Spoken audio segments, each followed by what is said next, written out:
Welcome to the FemiNinja Project. I am your host, Cheryl I Love, middle-aged ninja hiding in plain sight, dedicated to restoring human dignity one person at a time and helping you unleash your personal power.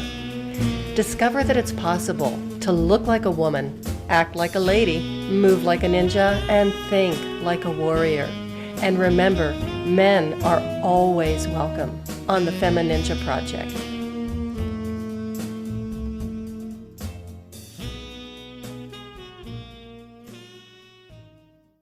Hello and welcome back to another episode of the FemiNinja Project, and thank you so much for tuning in. I really appreciate it. And as you know by now, the FemiNinja is all about overcoming obstacles, finding your voice, standing your ground, and restoring human dignity, and just being the best person that you possibly can be. And I have got the most amazing guest today. His name is John Giordano. He is an expert in the treatment of addiction, mental health, and the founder of the National Institute for Holistic Addiction Studies. He is the author of multiple books, including his most recent, How to Beat Your Addictions and Live a Quality Life, as well as my personal favorite, The Kid from the South Bronx Who Never Gave Up. John has multiple professional certifications in counseling, addiction, NLP, EMDR, hypnotherapy, and more. He is the host of the Beat Your Addictions podcast and a 10th degree black belt, national karate champion, and is also in the Black Belt Hall of Fame. John, thank you so much for being here today and welcome to the show. Oh, thank you. It's always good to share, information with people and to help them to grow healthy. Yeah, well, you certainly have a lot of experience in that department, that's for sure. And what I really want to know is how you got on this path, because I read your bio, I know your history a little bit. And so things it just didn't start out that great for you early in life. So tell us your story and how you got to be from that kid in the South Bronx to where you are today. Okay. Well, my journey starts. My father was a heroin dealer. Oh. My family were like mafia family. My uncle was a hitman. So when people said, "Did you watch The Sopranos?" I say, "No, I live it." Oh God. So when clients tell me, "Well, you don't know my family," I said, "I'll tell you what. I'll give you my family for a little while. Let me know how you do." So I started my journey when things happened to me when I was 8. My father went to jail for 4 years. At 8 and a half, I got molested. Oh. And at 9, I got molested again by my babysitter, a young lady. Oh. And so I went through all that, and I thought I was cursed. So I went to the priest when I was, I think, 10. And I asked him to get the evil out of me, or, I'm cursed. And he said, "Give me 10 Hail Marys and 5 Our Fathers, you'll be fine." So I said, "Yeah, okay." So I'm a recovering Catholic, by the way. Oh, I see. Anyway. A lot of us are. That's, then I was in gangs, and I was in a black gang, and I was in a Hispanic gang, and then I was in an Irish gang, an Italian gang. I was in a lot of gangs. Anyway, the way I got started in karate was kind of interesting. We would drive, my friend and I were going by a karate studio that was upstairs. And I said, "Hey, let's go up and beat up the karate teacher." I was 14 and a half. I don't suggest you do that, by the way. Mm-hmm. So anyway, we went up there and we were watching the class and things like that, but it was getting late and I had to get home. And otherwise I would have got, my father would stand by the door with a belt and give me a good whack if I'm 2 minutes late. So we left and went back the next day, and I wanted to join, but they wouldn't let me join because I was only 14 and a half. You had to be 15 at the time. Now, this is 1962. Mm-hmm. So the martial arts has changed tremendously since then. Remember, it's a martial art. It wasn't really a sport. I mean, we had contests, but it really wasn't based on sports. So what happened was my mother said, "No, I don't want him. He's going to get hurt." My father said, "No, he's going." So he signed the paper, and I went into the class, and it wasn't karate; it was jiu-jitsu class. Oh. But I didn't know the difference, so I just went, and I was sitting in class, and after the exercise and everything, the instructor sat us all down. Now, this guy was a little short guy with I never figured, a round face, and he had a little stomach on him, okay? And I said, this is a joke. I could punch this guy in the face. He wouldn't even see it. Mm-hmm. So he was talking about how to block a punch. So he wanted to volunteer. Of course, I volunteered.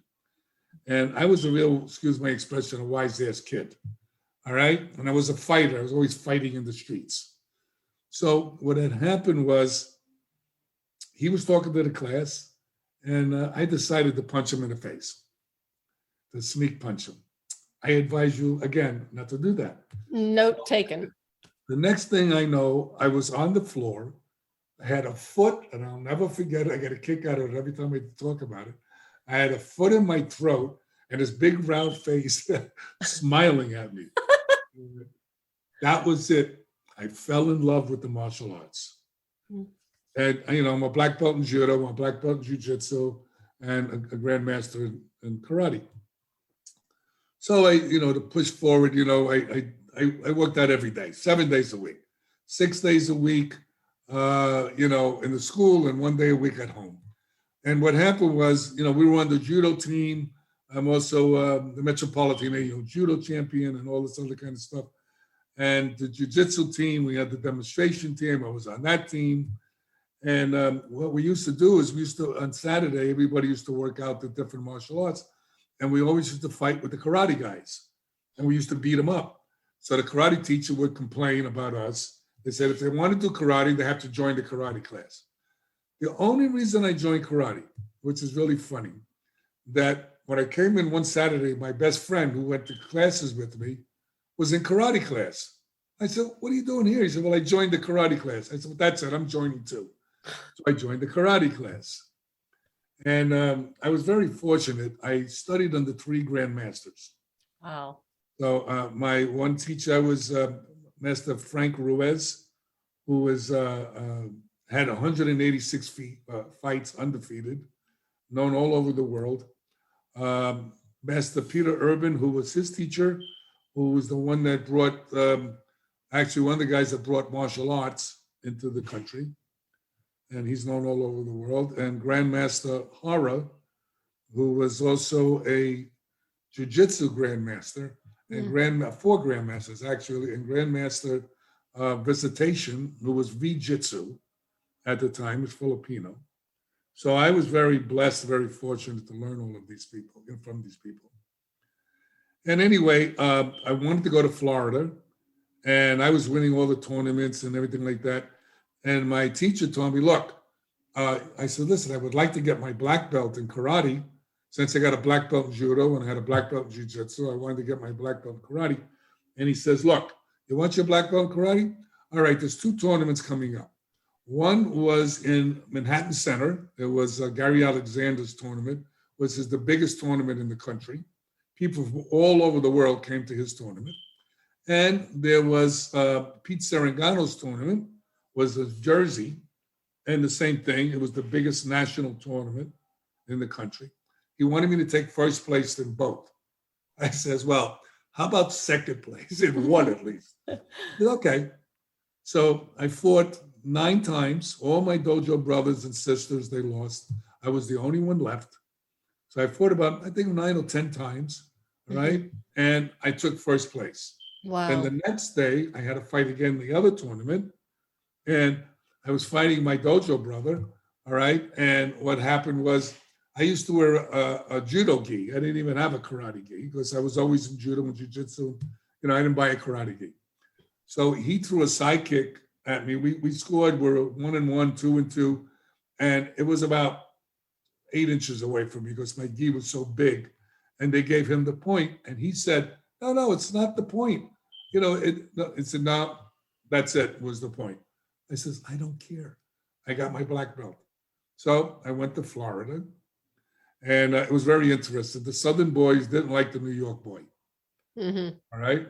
So what wound up happening is that I opened up a little school, and you know, I didn't do drugs, I didn't do alcohol, I didn't do anything, and I was at the Carolyn Hotel, And my students used to come in stoned all the time. And I went, oh, okay. So I used to work them out where they used to all throw up. I says, are you guys tired of that? They would come back the next day and do it again. Oh my God. So I says to them, I don't understand you guys. What are you doing? They said, well, you don't know what it's like. You never tried it. Right? So one day, my neighbor came to my house, my apartment, and he had this little glass vial with him. And I said, what's that? He said, well, that's LSD. Now, back then in the 60s, LSD was, surgic acid. It was the real stuff. It wasn't adulterated. So I said, oh, yeah, let me see. And I drank the whole bottle. And he said to me, what did you do? I said, well, you said I wanted to try it. He said, that's enough for 5 people. So I went on a journey for about 3 to 4 days.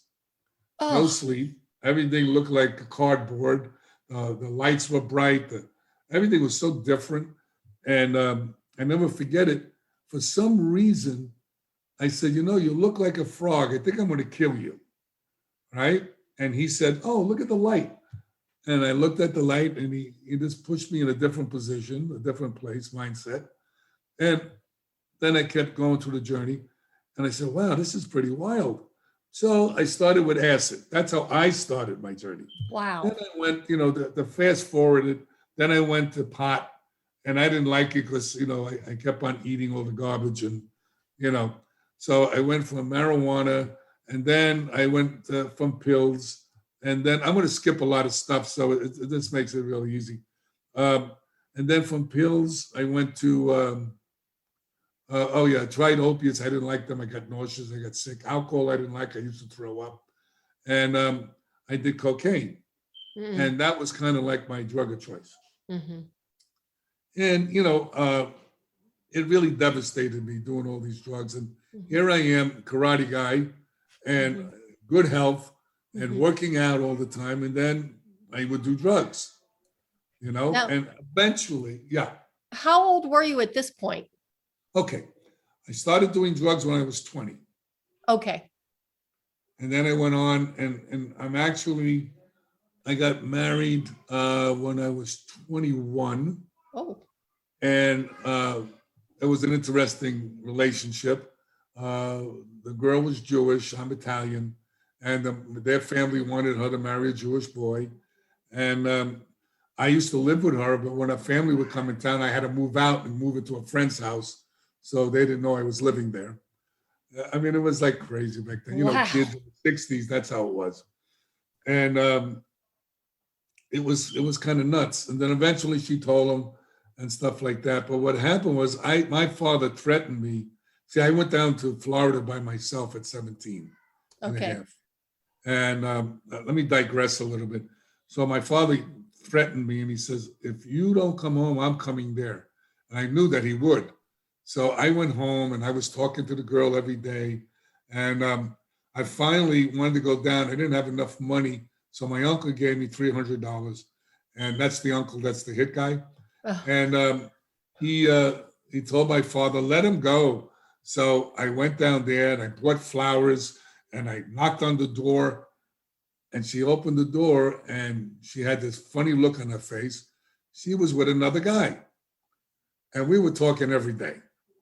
So that got me, I was like in shock.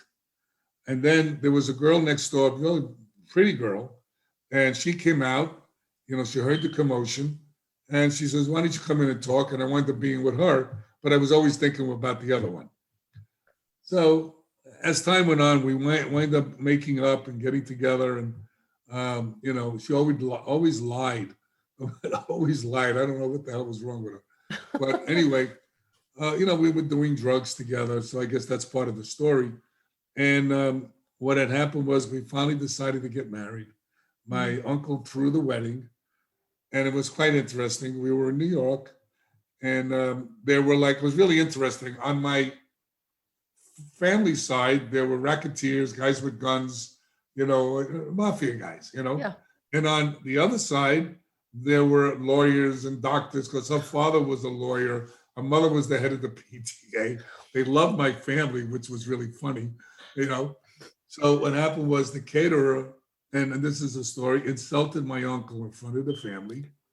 And the next morning, I was at my grandmother's house, and we get a call. And my grandmother's throwing guns down the chute, okay, of the in the house, into the furnace or whatever she did with it. And I said, "What are you doing?" She said, "You got to leave." I said, "What do you mean I got to leave? Your uncle killed the caterer." I said, "What?" But I got a heck of it. So I said, "When you get the book, you'll read all this crazy stuff in there." So I said, "What do you mean they killed the caterer?" "Yeah, he insulted him." Oh, that's great. So, now, okay, I got to stop you there, because how many people can say that their uncle killed the caterer of their wedding, like the same day or the next day? I mean, that deserves either a T-shirt or a bumper sticker or something. My uncle killed the caterer. We say it may have been my uncle. Let's put it that way. Oh. Anyway, what happened was, we'll put it that way. Okay. What ended up happening was, thank God for my mother. She says, "Oh, John, the airplane flight was 4 hours, 4 hours away." So everybody said, "No, you don't have to leave now." So my mother said, "No, he gets anxiety." So, she covered for me. So we went to the airport.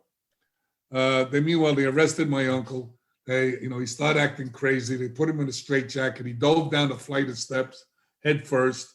They put him in the crazy place, in the mental institution. Right. 2 years later, they had a trial, and they couldn't prove that he did anything, so it was over with.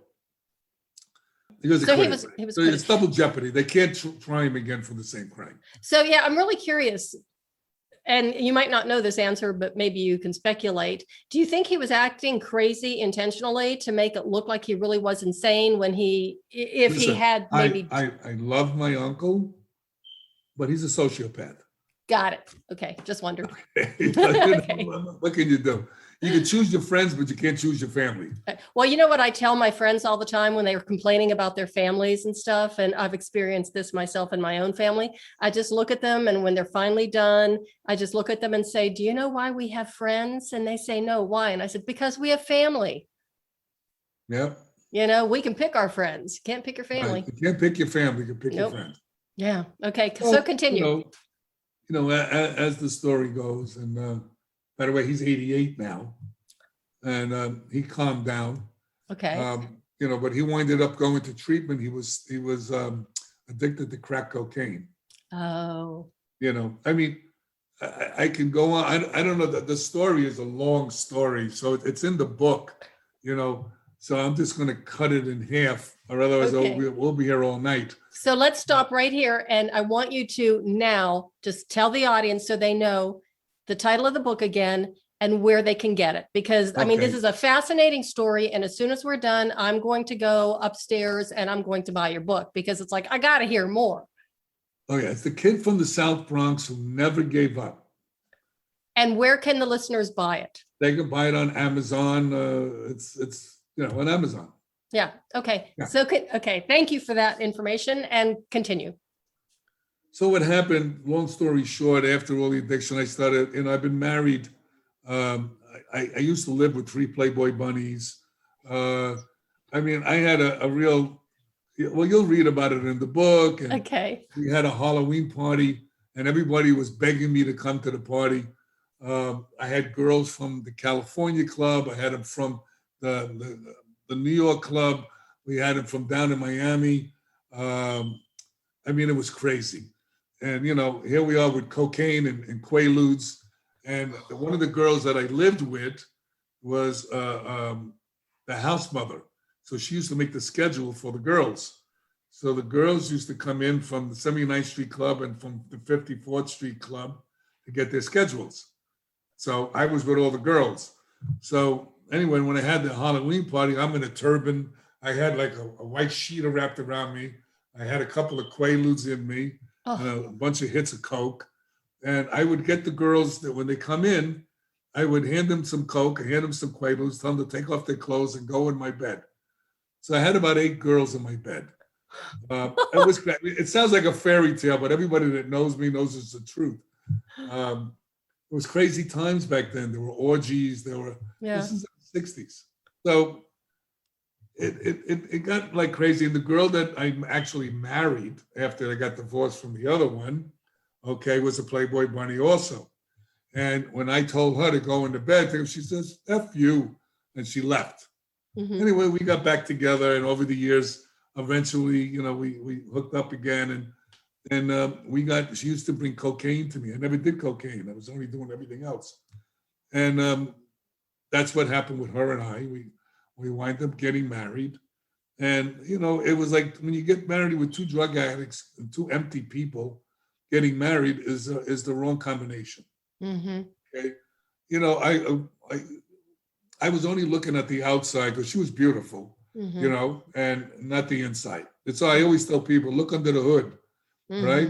You got a brand new car with no motor. You're not going anywhere, you know? And so I've been married 4 times. Okay.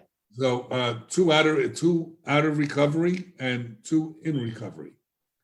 And anyway, we had 2 beautiful children. And, you know, I was doing coke. I was disappearing for days on end and say I'm sorry and, you know, coming back in. And it was a nightmare, you know, cheating on her. She was cheating on me. This is what addicts do. Mm-hmm. And it didn't sit well. All I wanted was a family. I didn't want to do all that. But we were so far apart and always fighting. And it wasn't good for the children. But who was mm-hmm. thinking of the children? I was thinking about escaping from her. Mm-hmm. And she was thinking about escaping from me. Mm-hmm. So anyway, my family, and I told you who my family was, right? Mm-hmm. So my family said, we need to do an intervention on John. So they did an intervention on me to go into treatment. So I laughed. I says, listen, you guys doing an intervention. Who's doing an intervention on you? You know, because my brother was dealing drugs. The people that did the intervention on me were drug addicts and people that were doing drugs. So that's how bad I got. Okay. I mean, I was doing collection work for the smugglers. So I had all my karate guys, my black belts. We used to do collection work for the smugglers. Wow. Then I used to deal drugs. So I used to sell kilos of drugs. I used to go to Colombia and teach one of the cartel's bodyguards, you know, a couple of the bodyguards there. You're going to love the book. You know, I already do. It seems like fantasy land, you know, but it's really the truth. You know, yeah. It's like doing what they call in the program a 4th step. Yeah. Okay. And that means to share your, you know, your emotions and all the things and the traumas that went on in your life. I have to just interrupt you again because this is so funny. I'm honestly shocked. I'm almost shocked, speechless, which has happened maybe 5 times in my entire life, because this is not what I was expecting. Because again, looking at your bio, some of the incredible things that you've done, and I knew there was a backstory, but I didn't know it was quite this colorful and quite this involved. But this is just amazing. Oh, wait till you read the rest of the book. You'll see how amazing it gets. Really crazy.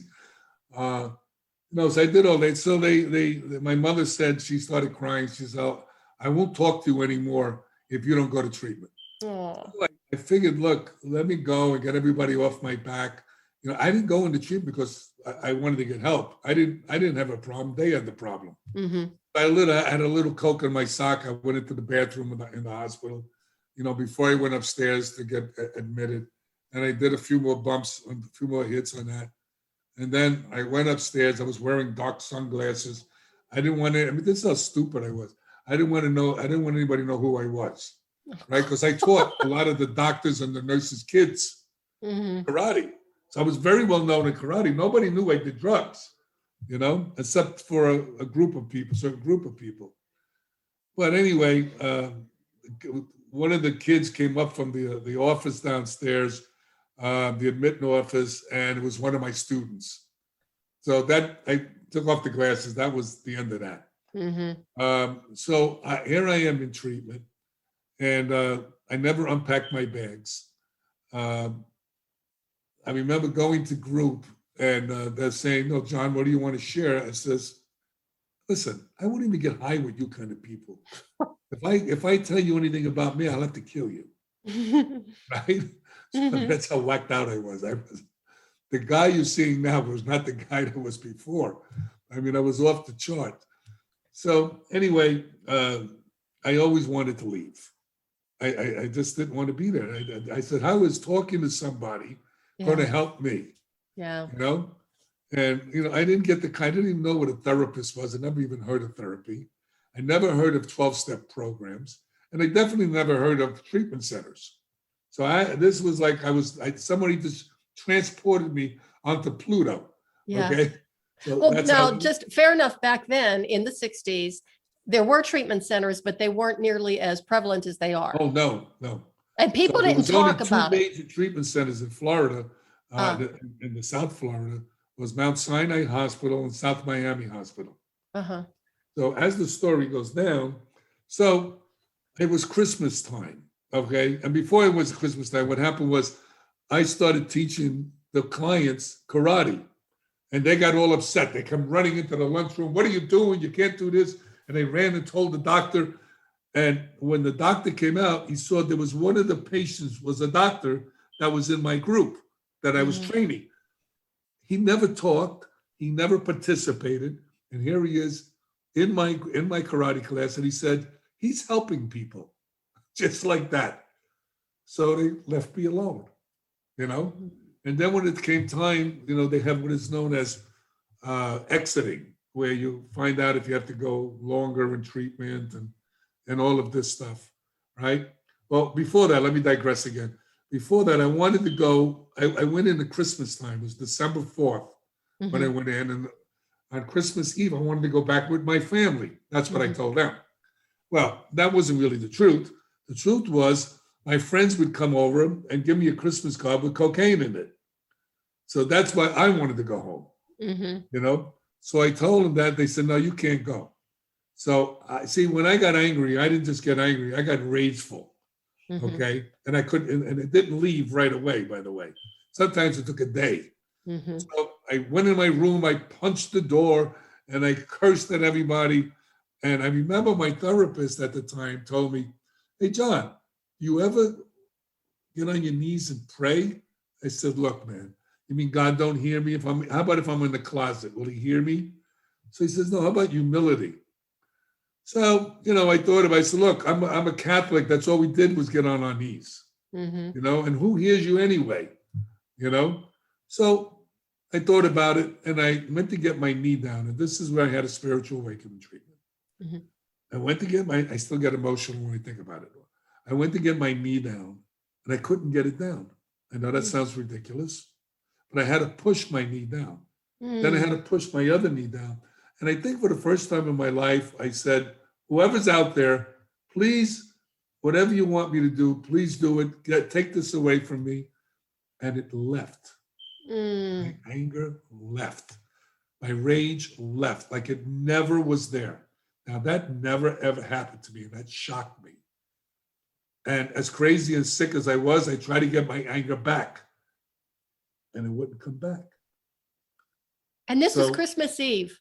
Yeah. Wow. So that was the creator's gift to me, I guess, Wow. So, anyway, a week later, they wanted me to stay 6 weeks. And I had to go to exiting. And exiting is really interesting. You go and you sit in a room with all the nurses, the doctors, and the therapist, and they give you an evaluation of how you're doing. Well, they said, oh, John's doing much better. He's really participating. And, I was full of shit, excuse my expression, okay? And all of that. So I says to myself, oh, good. I don't have to go to long-term treatment. They're not going to keep me. And I never forget this Dr. Morgan, who was the chief doctor there, said he's full of shit, just like that. And it was like a magic button. I turned around, I said, listen, you fat, I started cursing. I said, you know what? I can kill all of you and you'll never be able to leave the room. Oh, that probably wasn't a smart thing to say. No, let me tell you something. You want to talk about stupidity? Yeah. That was stupidity in its highest form. So the doctor, who was my doctor, said to me, John, all we want to do is help you. and I began to cry. Oh. And I felt like I walked out of there inside my shoes, that's how small I felt. And I went to my room and I just cried. And that was kind of like the turning point, I believe, besides the spiritual stuff that I experienced. And then what I said, I want to treat, I want to give back. I want to treat people. Because really, who I really was in karate was to help people.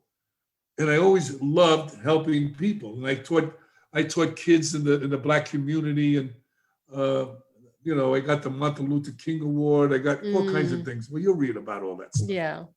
And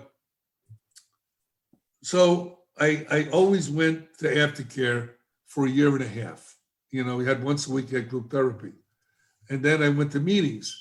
And I never liked the meetings. I said, man, I feel like I want to get high in these meetings. This meetings are bullshit. I didn't come here to join a new religion. Okay, because the addiction kept coming in and out. I was better and then I wasn't better. I was better and I wasn't better. But I didn't use. And I just kept going. And they said, John, I said, listen, if this is recovery, it sucks. I says to them. So I said, when is it going to get better? They said, did you use today? I said, no. He said, it's already better. So I said, yeah, but, I can't go with my friends. I can't hang out with this. And I didn't listen to them. I went and hung out with my friends at the nightclub. My friends owned the nightclub. I'm sitting in there. Everybody's drinking. The guys would leave the table, go up to the bathroom, come back with white all over their nose, right? They were more uncomfortable, I think, than I was. And I said, well, I can't do this. And I left. So they told me don't make any major decisions for the first year. So I'm with my wife, and I forgot to tell you this part. When I came out of treatment, the day I left treatment, my wife picked me up, handed me a vial of Coke and said, you could just do one line. And I says, are you crazy, man? I just spent 6 weeks in treatment, one line. I never did one of anything, So that's what happened. And we kept going to therapy and kept going and kept going. I didn't want to lose my family. I didn't want the kids, not to have a family. But I was clean. She wasn't. It wasn't working out. And one day the therapist told me, John, I think you have to end this. Yeah. And I would cry and I would say, well, what about my poor kids and all this other kind of stuff. So anyway, I came home and I said, you know what? I'm done. And, she said, what do you mean you're done? I said, I'm done. We're getting a divorce. So I said, you're going to have the house, you're going to have the car, you're going to have everything. And I left. And we got divorced. And I winded up staying in a room that my friend loaned me because he owned the hotel. Okay. And here I am. I'm in the room all alone. A bicycle, a friend of mine loaned me. I had a jar where I used to put my quarters in. All right. And my kids used to come. They used to cry and they used to say, Daddy, why are you here? And I'm saying to myself, I don't even know why I'm here. But, and that's what wound up happening. And I kept getting calls from people, people I knew to do collection work. And I had no money. I was really broke. I was making karate. I was making money from karate, but not a lot, just enough to, buy food and, stuff. And what wound up happening was I says, the hell with this. I got to make some money. So a guy called me up and says, John, listen, I need to buy some Coke. I need some kilos of Coke. You don't have to do anything. Just introduce me to the people. He says, and I'll give you $10,000 or whatever it was. Now, I was broke. All right. I was clean. I didn't use anything. But I says, okay, bad decision. So what happened was I went with him. I said, they're not going to let you. Colombians are not going to let you. They don't know you. Forget about it. So they said, I'll go with you. So I went with him. Was sitting in this house. They got guys with guns all over the place. They got kilos of Coke, on the table. And I'm sticking my finger in the Coke and I go like this. And I go, wait a second, what am I doing? I jump up and everybody got nervous because they knew who I was with the karate. I figured I was going to rip them off. I said, relax. You can do the deal with him. I'm out of here. So I went and I sat in my car and I never forget it. I was drenched, soaking wet. And I was crying how stupid I was, Why did I do such a thing? And that was the last time I did anything like that at all. And so I'm sitting in the hotel, okay? And I said to myself, I was feeling sorry for myself. I was depressed. That went on for about a month. Then HIV came along and I said, oh, that's great. I don't like to use contraceptives. So I'm going to wind up catching AIDS now. I says, great, but luckily nothing happened. And anyway, so I came up with an idea. After I got out of my depression, I said, you know what, screw this. I'm not getting depressed anymore. I'm done with that. I took my bike. I used to ride on the boardwalk down at South Beach. And I started to enjoy life, whatever life I had there. And it was beautiful. I really, really enjoyed myself. And then as I started to go to my meetings and hearing what I needed to do and working my steps, I started to come out of that darkness that we go in, And I came up with an idea to, it was an ALF, an adult living facility that I was in, the hotel. They turned it into an adult living facility. So I told my friend that owned the hotel, let's make it a 3/4 house. That's where people go after treatment in a supportive environment. They have to go to work, have to go to meetings, they drop urines on them. I says, I think this would be real successful. So he got rid of the ALF. He moved the people into different facilities. And we opened up the 3/4 house. And it was very successful. He brought his cousin down from New York. And we had a successful place. Then I came up with an idea to open up a treatment center. Now, remember, I'm 14 months clean. What do I know about treatment? The only thing I know about treatment, I was in one. Okay? So I told my friend, look, I have this doctor who's a famous doctor that wants to open up a treatment center. But I lied. I never even talked to the doctor. So he says to me, well, how much money do you need? Now, what do I know? I said, oh, $250,000. He said, all right, if you got that doctor, I'll give it to you. I said, oh, okay. So I go into, it was my doctor that I had in treatment. So I go to the doctor and I says, hey, Jules, I got $250,000. Would you like to open up a treatment center? So he was a comedian too. And everybody loved him, and he says, you know what, John? I just was thinking about that when you walked through the door. So we started the treatment center. Okay.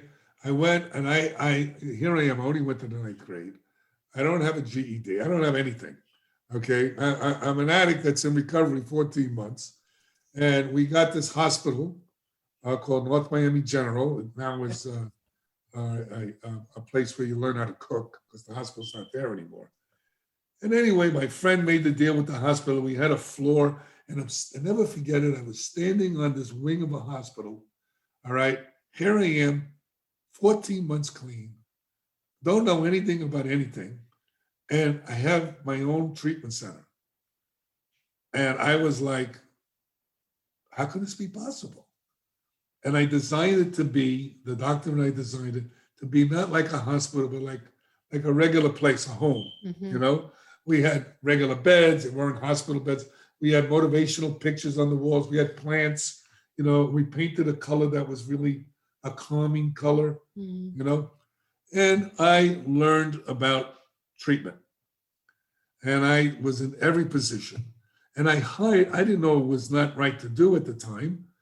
The people that treated me in Mount Sinai Hospital, okay, I grabbed to work for me. So all the people that helped me get clean, which I really appreciated, I hired them. And like the program director at Mount Sinai was making $29,000 a year. I gave him 50. Wow. I had therapists that were making, I don't remember, 10 or 20,000 more than they were making. So most of them came with me. Yeah. So and they all knew each other, And long story short, I went back to school. I got my GED, and that's another story because I didn't go to school for 25 years. I never had trigonometry or any of the kind of math. I never studied anymore. I quit school. So I went and took the test, and it was really funny. I never forget it. I walked up to the counter, and the woman had her back toward me, and I'm very impatient because I'm nervous about this test. And I said, "Oh, lady, I'm over here." And she says, "Oh, you must want to do the test for your GED." I started to laugh. So he says, "It's okay. You're nervous. I understand." So she brought my nervousness down. It was like kind of funny. So I went in there, and there were guys in there that didn't even know where to put their name on the paper. Oh, and I says, I said, "Well, this ain't, how bad can I do?" I says, "If they're in here, maybe I could do a little better than them." So I didn't study. I didn't do it because, addicts, what we do, we make planned failures. So this way we can say, "Well, I didn't study. That's why I failed." So I went in, and I don't know how I passed. I'll be perfectly honest with you. I was doing the mathematics and the algebra. I was making measurements with my fingers and trying to figure it out. I passed. I could never believe it. I never forget it. Everybody kept on asking me, "Did you pass?" And I said, "I don't know." I said, "Probably failed. I didn't study. I didn't understand half the stuff." I got the letter in the mail and I passed. And I just cried. I just could not believe I passed. So now how old were you when you got your GED? I was 37 years old. Okay. Wow. That took a lot of guts. Well, I don't know, either that or stupidity. It's probably one and the same. One of the both, So, I did that. And I went to the addiction school, but it was a little different for me because all the students there wanted the teachers to hire them as interns. With me, the teachers wanted me to hire them as therapists. So I had a different thing over there. And everybody would ask me if I would hire them as an intern in my treatment center. I said, "Well, I don't do the hiring," which was true. Okay. Right. And, I couldn't do that. I became the valedictorian of the school. They wrote me up in the magazine. I don't know, all kinds of crazy stuff. And then, I was so happy. I was learning. I remember I was so afraid to go to school because I was afraid I wouldn't remember anything. And one of my therapists told me, "John, sit in the front. Force yourself to participate and engage." That's what I did. And I remembered everything that was taught. Wow. Whether you have attention deficit disorder or not, which I had, okay, when people like that like something, they become hyper-focused, which is very interesting. And I was hyper-focused. And so everything was going great. And, you needed 300 hours of schooling and then 6,000 hours of supervised on-the-job training. Oh, wow. Okay. And that's in order to get to be a CAP, a certified addiction professional. But what happened was I was very naive. Okay. I was a street kid. If you mess with me, I punch you in the face. That's the way it is in the street. So this way nobody else tries, So we couldn't make payroll and we were full. And I said, and they were saying my friend that loaned us the money was robbing. I said, "How could he rob? He didn't have anything to do with the books." I said, "That's baloney." So my friend says, "The doctor is stealing." I said, "That can't be. He's in recovery. That never would happen." Okay. Well, little did I know, the doctor had 3 years in recovery. He was a sex addict. Okay. So I walked in the office and he says, "Jules, are you stealing? Are you taking money?" So he put his head down. He says, "Yeah." And my addiction got a hold of me and he was buying hookers, buying apartments. And it got crazy. And my therapist, okay, said, "Your friend was stealing." And he kept on that, which was a lie. And I said, "What are you talking about? I just spoke to Jules." He said, "No, that's bullshit," he said. He says, "If you don't sign over the company, we're going to change the corporation and you're out." I said, "What?" All right. So here I am. I got betrayed by my therapist and I got betrayed by my doctor. All right. He didn't like it. The story really was he didn't like his client being his boss. And all I wanted to do was get back to what he gave me and then some. Long story short, they said, "Look, you can have the outpatient program or you could have this other program. I said, but they only got 3 clients. He says, well, that's all you're going to get. You're going to get nothing, and your friend's not going to get any of his money back. He says, if you sign the paper, we'll give him the accounts receivable, so he'll get his money back, and we'll give you the outpatient program. So I had no choice, because who's going to hire me? I got to get 6,000 hours of supervised training. I wanted to get my CAP, So I swallowed my pride. I left there, and I was hysterical crying. I was angry. I was so angry that I called my uncle up, and I told him what happened. He says, I'll take care of it. And he was going to fly down and take care of it.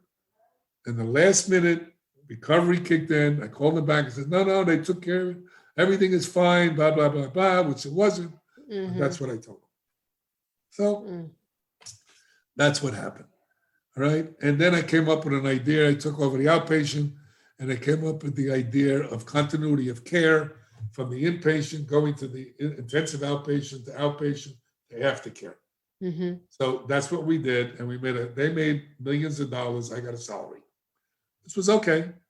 It wasn't a bad salary. I was making $60,000 a year, working 20 hours a week. Oh, wow. But he kept on trying to get rid of me.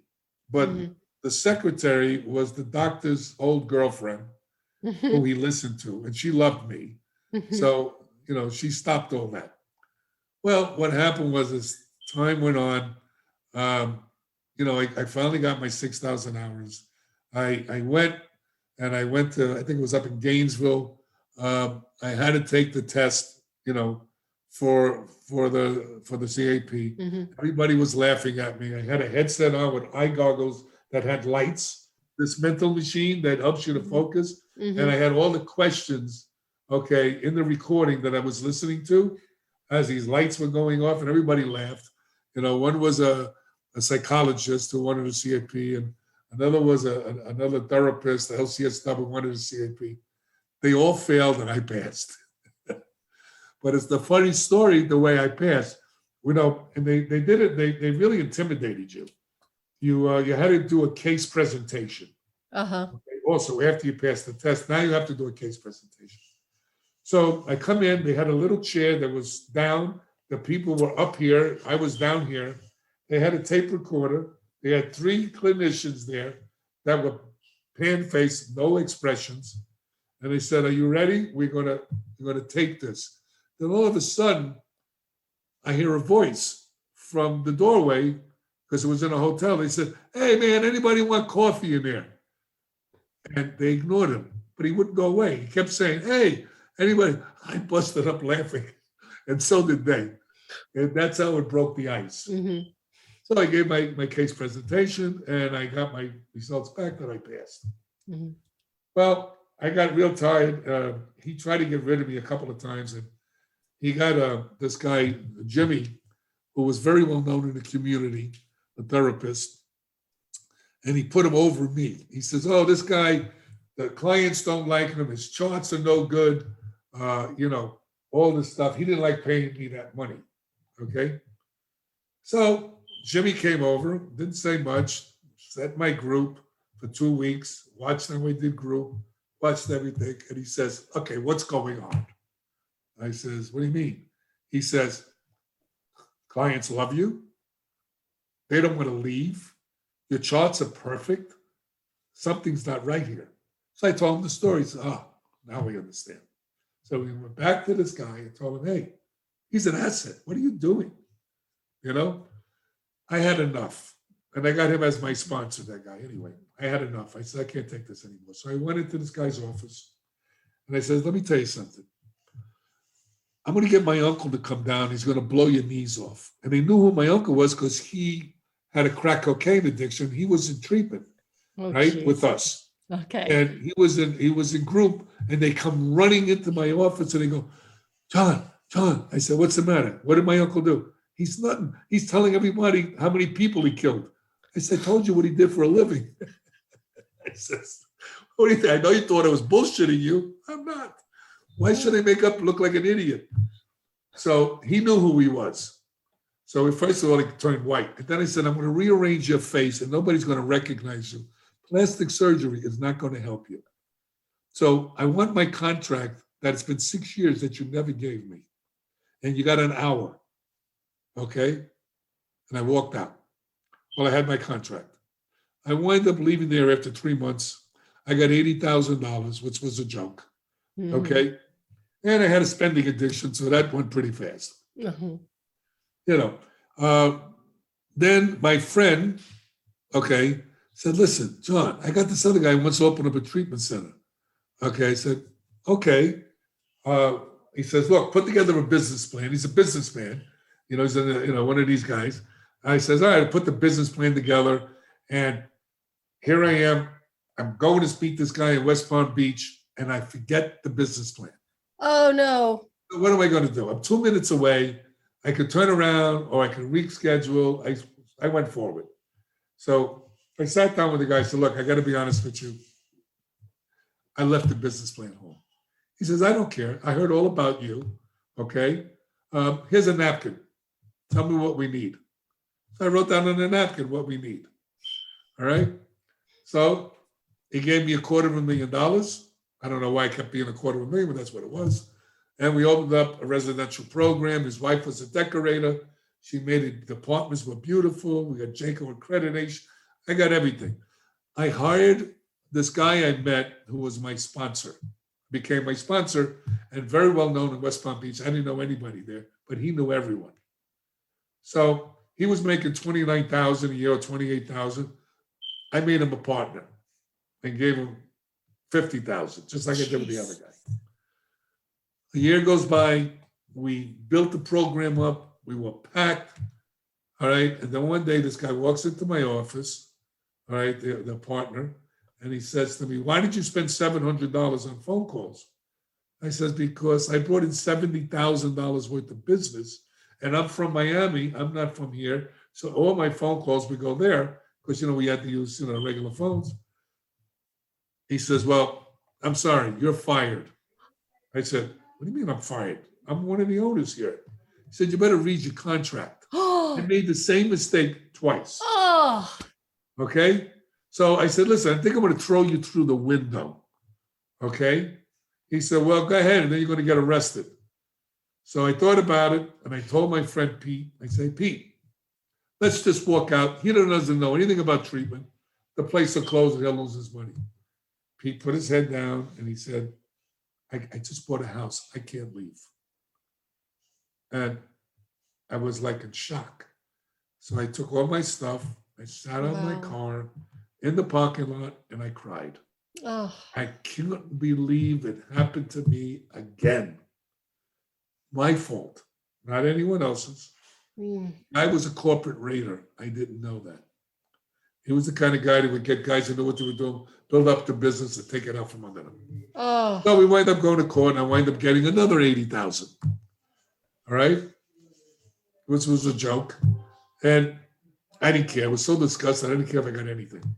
Then I wind up working for an indigent place. Mm-hmm. Okay, where it was people that had HIV. It was a public program. These guys were eating out of dumpsters. That kind of program. It's an OTC where they put you in the middle of the room and they yell at you and break you down, and then they try to build you back up again, which I thought was ridiculous because being an addict, I didn't need any help of breaking. I did a good enough job on my own, breaking me down. So I worked there, and that's where I met my partner, Jerry. And the place was a joke. We would give the people food that we would get that were donated, and then we would give them chocolates and cakes and everything at 12 o'clock for dessert and sugar. They would act out about 12:30, 1 o'clock. Then we would take them and put them on this bench with a sign around their neck, all right, to teach them not to do that. I said, we're causing it. What are we doing here? This is not treatment. This is like stupidity, So one day I had a lecture with all the clients. I was teaching everybody karate.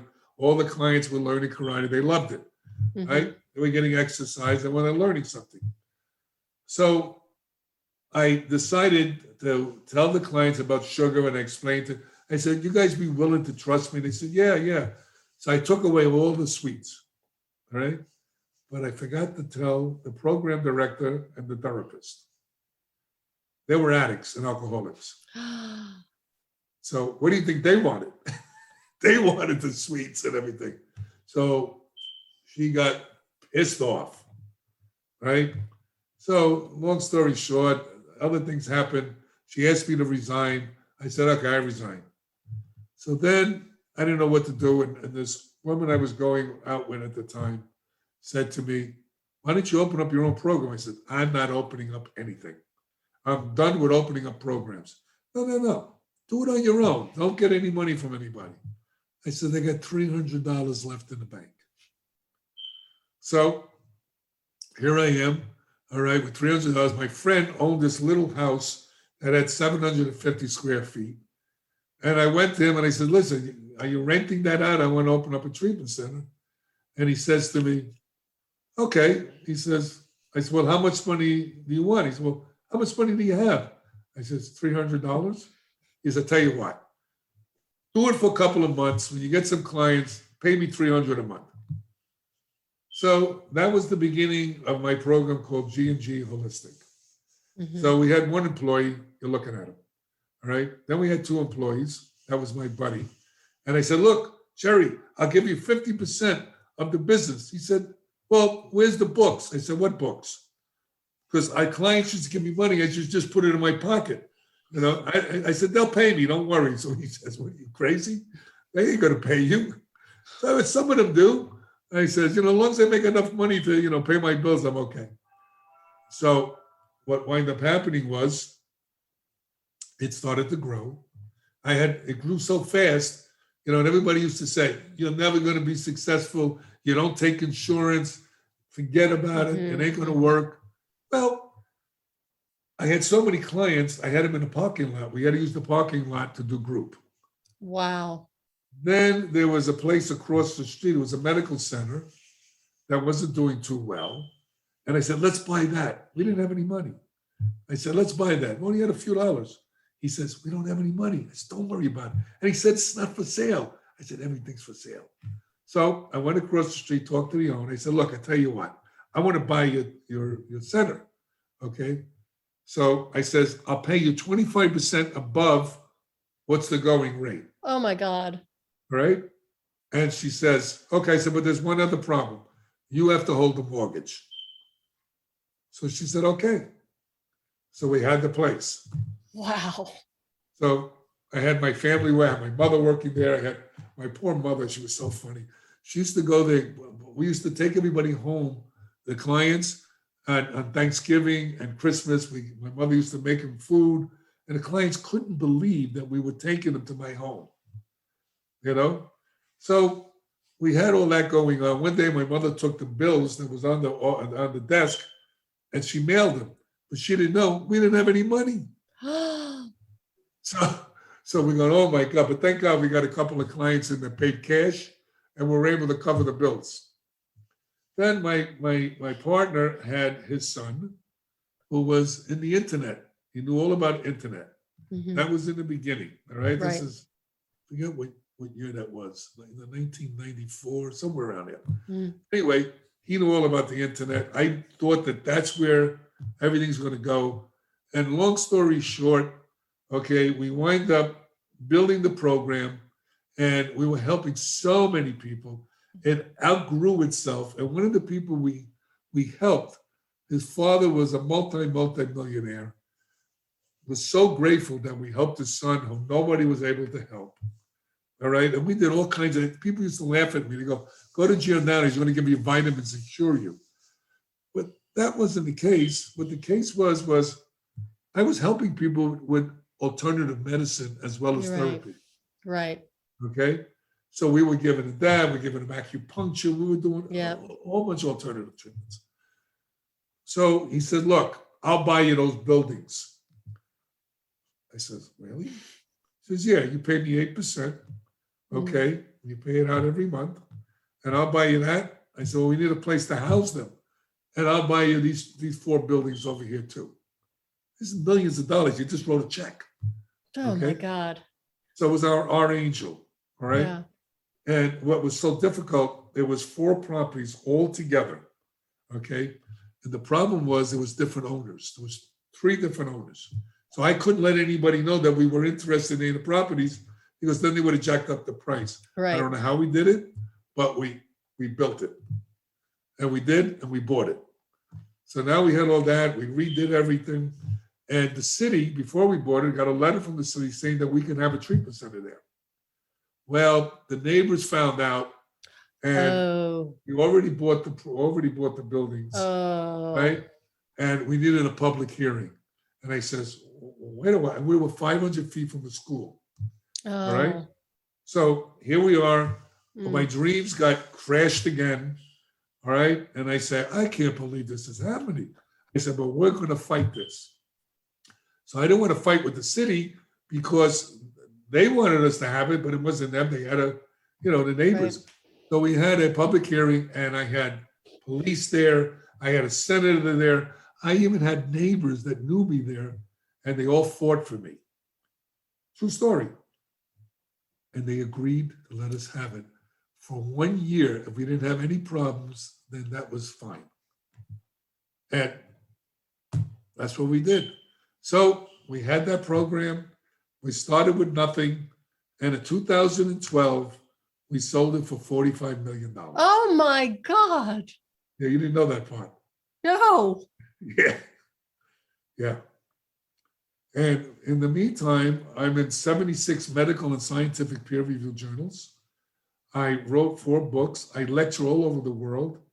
I lectured to over 200 countries. I'm on a science team with 25 universities. So what I tell people, don't believe that things can't change. And don't believe that you can't be successful. Because if you would have told me that I would have been where I am today, I would have probably punched you in the face thinking you're making fun of me. Who would have ever thought in a million years I would become a multimillionaire? I mean, writing books. I only went to the 9th grade. What books? You know, all the stuff and all the things I went through. And I just kept going. I never gave up. And that's why I titled the book, The Kid from the South Bronx Who Never Gave Up. You know, the word that is just popping into my mind is tenacity. Yep. Passion. You need a passion. You need tenacity. Okay. And also, don't let anybody tell you their story or their fear. You go in your own gut and keep going. Don't listen to anybody about that. Just keep going. And you know, the interesting part is we never did it for the money. We only loved helping people. And the money just flowed in like an angel was throwing money at us. I mean, well, I think because your intention was so pure and sincere. I think that if you focus on, I'm going to make this much money, let's chase the money and the dollars, and you lose your focus. Yeah, no, because it doesn't work. We were giving people free treatment when we didn't even have enough money to pay the bills. I mean, and everybody knows this in the community. So everybody knows this story that I'm telling you. They know it because they watched it. And the people that used to make fun of me now ask me what they can do. Did anybody tell you along the way that you were crazy? How many times you want to ask That's me kind of what I figured. Yeah. They said, oh, this guy's nuts. I brought in hyperbaric medicine, okay, oxygen under pressure. I brought in acupuncture. I brought in neurofeedback. I brought in light and sound therapy. I brought in aromatherapy. I brought in heavy metal toxicity. We used to measure every heavy metals that people had. Right. We did things, we had massage, we had colonics. Nobody in the industry did any of this. And the insurance company didn't pay for it, but I learned how to do that. What I did was I came up with an idea. I said, look, besides this helping people, this is a good marketing tool. I said, well, how are we going to make money? We're going to lose money. I said, no, you're not going to lose anything. We give them 4 free treatments, whatever they want, okay, when they come in the treatment. Addicts are feel-good junkies. If they feel good, they're going to purchase it. And then we told them that they have to pay for it at really, really cheap prices, just enough so we can cover and make a few dollars. Then I had my own nutrient company that we manufactured our own nutrients. Oh yeah, I mean, you just can't believe all the stuff that I did. I don't even believe the stuff that I did. So now are you retired now? I mean, except for, of course, writing books and doing the speaking and all that. No, I came out of retirement. Okay. I went out to start consulting with people, and I found out their egos are bigger than I can handle. People that didn't know, you got real estate people got into the treatment business, and you got these business people that got into treatment that didn't know anything about treatment, and all they was heads in a bed. I said, this is disgusting. Okay. They were patient brokering. It was bad. So I said, I'm not getting involved with any of these people. So I laid back, and it's about a month and a half now. I met these people, and that's another funny story. What happened was this doctor was a cardiac surgeon, his wife was an owner, and this other guy who's a billionaire, okay, and this other psychiatrist, they owned this treatment center, beautiful, state-of-the-art treatment center. They had steam rooms, they had massage rooms. Wow. I mean, it's state-of-the-art, everything, right? And what happened was, they were absentee owners, okay? They had so much money, and they just wanted to do that. And they found this guy who used to work for me, but didn't know what he was doing, okay? And the most clients they ever had was 3 in 2 years. One time they had 8, okay? And what happened was they eventually realized that he didn't know what he was doing. I don't know why it took so long. And they got rid of him. And the people he hired was some of my old people that worked for me. And they kept saying, hey, you got to find John Giordano. You got to bring John Giordano here.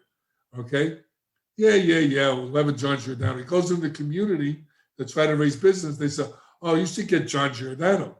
He says, who was this guy, John Giordano? Right? This is a true story. So this is the funny part. He's getting a haircut in Pines Boulevard, up where I live. And the haircutter guy says to him, hey, Doc, what do you do? So he told him, he says, oh, man, you got to get this guy, John. This is a true story. And he says, John who? He said, Giordano. That's it. I'm done. He got out of the barber chair. He got my phone number from one of my people and called me and says, listen, I don't know who the hell you are. He says, but we got to meet. I said, okay. So I came in. These people really care about people. That's the only reason it's called South Beach Detox and residential and behavioral health. And that's the only reason I'm working for them. I don't need the money. You know, I'm there to help people with people that really care. And I don't want people that don't care. I don't need to be back in that kind of place. Problem we're having, we can't find therapists. And the therapists you find aren't that good. And they want exorbitant amounts of money. They don't really want to work. Okay. You can't find behavioral health techs. Okay. They don't want to work. People don't want to work. You know, I think they want to stay home and get a check. Right. And what the government did by giving all these people this free money, they were making more money sitting home than going to work. Free money. Free. Because nobody has to pay for it. Right. And then what the insurance companies did stupidly, all right, they cut out people like me, okay, and they only want licensed mental health people. No offense to licensed mental health people. Some of them are really good. Most of them aren't. And they don't understand addiction at all. Just like when you hire psych nurses that come from a psych unit, they treat clients like dogs. Because they're used to dealing with mentally health people that are crazy. And, you know, after a while, they become very jaded. Okay. I don't think they mean to be that way, but that's what winds up happening. They don't know how to deal with addicts are needy. You know, they're nasty, especially when they're coming off of drugs. You have to know how to redirect them. Right. So are you looking for therapists? Are you looking for good people? Yes, I'm looking for a clinical director. I'm looking for therapists. I'm looking for people that are techs that, go to groups with the clients, bring them downstairs to, play ball, or whatever. So let's, just reiterate for the listeners out there who are interested in, your program, who do have the skills and might want to either relocate to Florida or living in your area already, to contact you. Right. And I'll give you my cell number. It's really easy. I don't care. It's Okay. 786-271-5732. Okay. They can call me whenever they want. And So- for people that are addicted, if they call me and they want help or they just want to bullshit around, don't bother. If you want help, call me. So I think we got a very clear idea of who you are and how you work, and your story is amazing. And if I had a background in mental health, I would want to work with you. Well, I do my best to teach. I was teaching at the college group therapy. I'm still a street kid in my heart, even though I'm a professional and all this stuff. And I have the psychologist, psychiatrist, and they had an LCSW in there, and they go, I don't understand why addicts use, why can't they just stop, And I looked at them, and then we had a mock group, and they were saying we were given a situation that they were saying to each other, well, how does that make you feel? I stopped the group, and he says, listen, if you're going to talk like that, I wouldn't let you treat my dog. It's exactly what I told them. They looked, what? I said, yeah. I said, you want to know why addicts don't stop? How many of you smoke cigarettes? Some of them raise their hand. How many of you drink coffee every day? Some of them raise their hand. So tell you what, I want you all to come back to class, but I want you to quit for a month. Oh, you should have seen the uproar. What do you mean? It's not bad for you. Cigarettes are not bad for you. Last time I checked, it says cancer on the back. So if you think that's hard, try drugs one day. Let me know how you do. Yeah. How can somebody who's never been an addict really treat an addict effectively? I mean, maybe I'm crazy, but I think that you have got to understand what it's like. I believe there are some people that know how to be in rapport with somebody, okay, and that never were an addict, but they're very few and far between. Okay, so it's just the way this is now. I mean, I could do a group, but somebody has to sign off for me.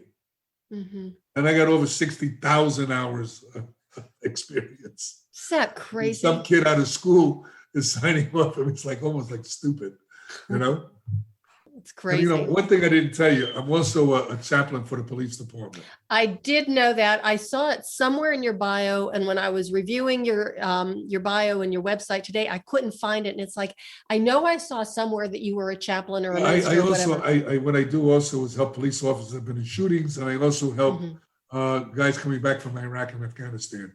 I do trauma work with them too. So that's what I did over the years. Rape victims, all of that stuff. I developed my own techniques also to do this. I just do a bunch of things. I just love it. Well, obviously you do. And I could just tell by looking at you. I mean, I know you did tell me how old you are, and you just look like— as old as dirt. But better looking. But yeah, you just have such a healthy, youthful, vibrant, way about you. And I can see you're still so passionate. At least 4 times a week, sometimes 5. I still compete fighting. Hey, age is only a number.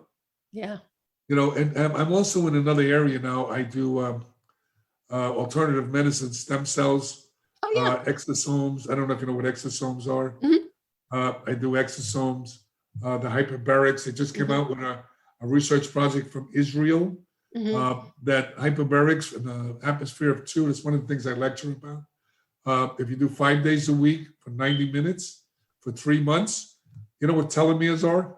Yes. Oh, yeah, absolutely. Okay. So for the audience, telomeres are the ends of the chromosomes. And as we get older, they get shorter. They show that it increases 20%.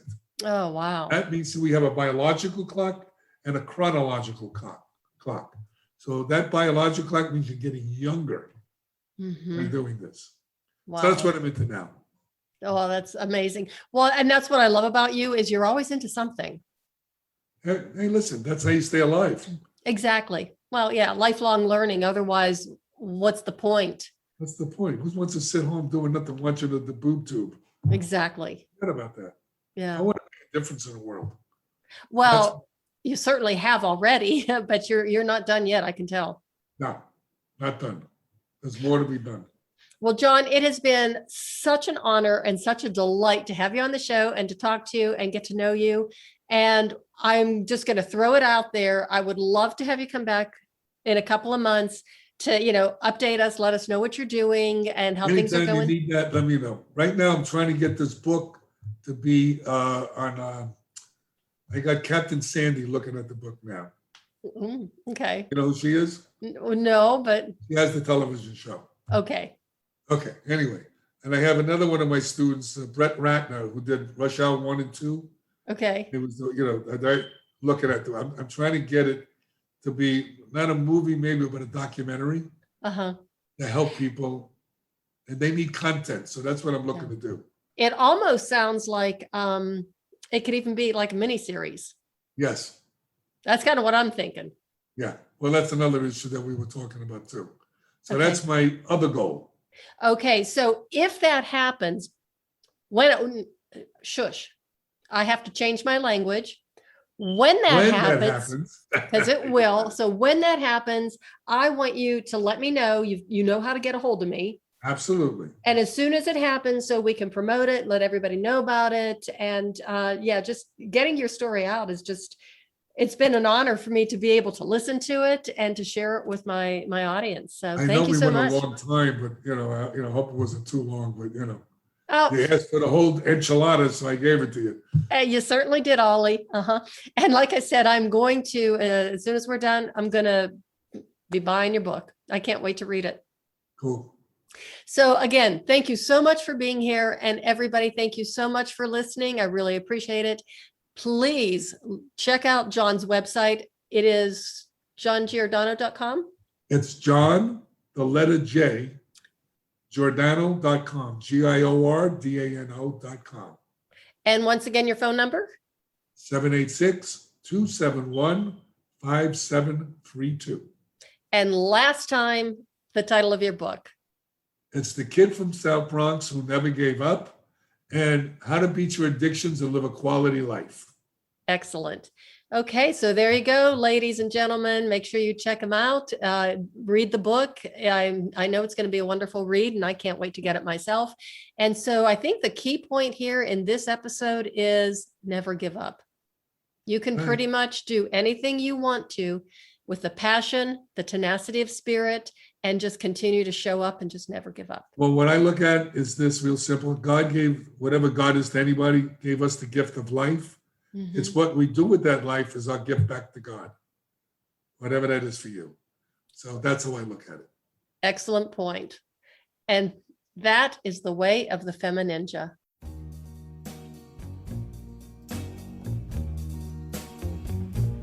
And that's a wrap on another episode of the FemiNinja Project. Thank you so much for listening. And remember, be safe, be strong, and until next time, bye now.